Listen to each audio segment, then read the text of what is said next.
ये भजन जो एक दिल की आवाज है, एक प्यार करने वाला जब एक दूसरे से छूट जाता है तो क्या कहते हैं। देखिए एक सुहागन क्या कह रही है और अपने दिल की आवाज से, जब दुनिया का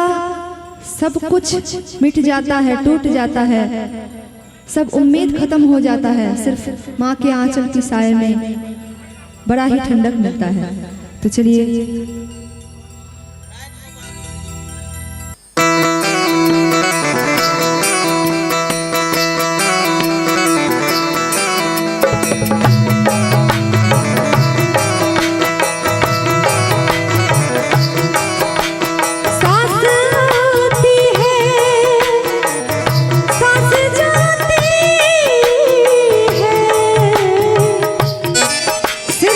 मुझको है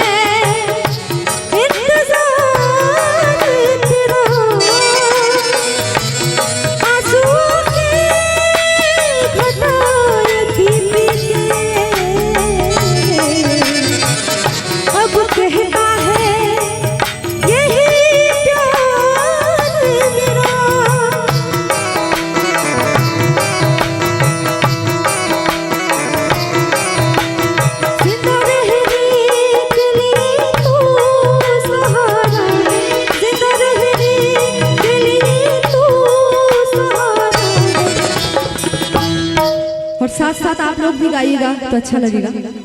मेरी मैया तू बस किनारा है, मेरी मैया है, मेरी मैया तू बस किनारा है, जिंदा रहने के लिए तू सहारा है, जिंदा रहने के लिए तू सहारा है, मेरी मैया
मुझे तो एतबार